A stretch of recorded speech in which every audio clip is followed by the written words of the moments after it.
শ্রীমঙ্গল ডাকাতির লাগি ঢাকা সিলেট আঞ্চলিক মহাসড়কে গাছ কেটে ডাকাতির চেষ্টা, কিন্তু পুলিশের দ্রুত পদক্ষেপে ব্যর্থ হয় দুর্বৃত্তরা।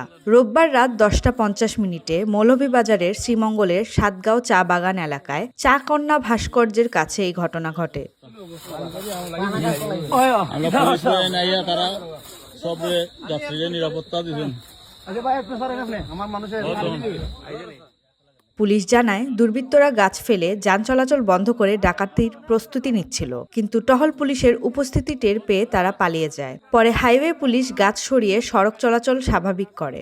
গত 1 বছরে একই এলাকায় এমন একাধিক ঘটনা ঘটেছে। স্থানীয়দের দাবি, রাতে পুলিশের টহল বাড়ানো না হলে এই মহাসড়ক নিরাপদ থাকবে না।